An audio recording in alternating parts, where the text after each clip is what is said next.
يا اهلا وسهلا. اليوم نشارك معكم اسهل واسرع تاكوز تقدروا تحضروه بحال ديال السناكات تماما وكيجي جديد مع الطريقه كيفاش تشدوه. فاجوا تشوفوا معايا.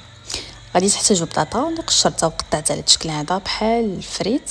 درت لها شويه ديال الملحه، شويه ديال التحميره، شويه ديال الابزار، شويه ديال سكينجبير، شويه ديال الخرقوم غير معلقه، شويه ديال الهريسه ممكن تعوضوها بفلفل حار حتى هو كيبقى اختياري، شويه ديال القزبر مطحون يابس وشويه ديال بودره الثومه. ضفت واحد خويط ديال زيت الزيتون، ممكن ديروا زيت المائده. خلطت كلشي وضعتها في الطاوه ديال الفران. غادي ندخلها الفرن اللي يكون سخون من قبل مزيان ل 300 درجه وكنطيبها من الفوق ومن الاسفل. كتاخذ الوقت ديال الطياب ما بين قسمين حتى ربع ساعه. بالنسبه للحشوه خديت مقيله درت فيها شويه ديال زيت الزيتون مع بصله مشلضه. ضفت طريفات ديال الدجاج مقطعين صغار وكنبدا نشحر فيهم.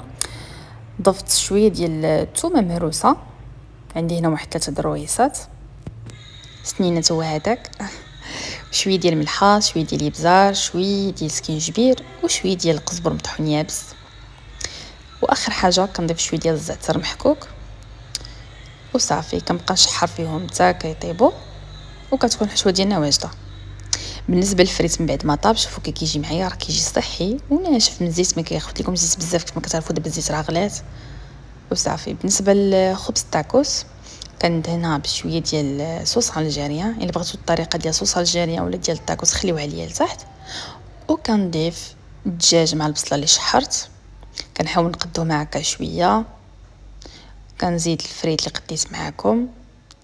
جربوا هاد الطريقه راه مأكده غادي تعجبكم، كتجي زوينه بزاف.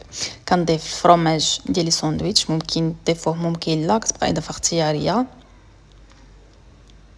وكنجمع خبز التاكوز ديالي على هاد الشكل هذا كيف ما كتلاحظوا، غير بشويه راه ساهل.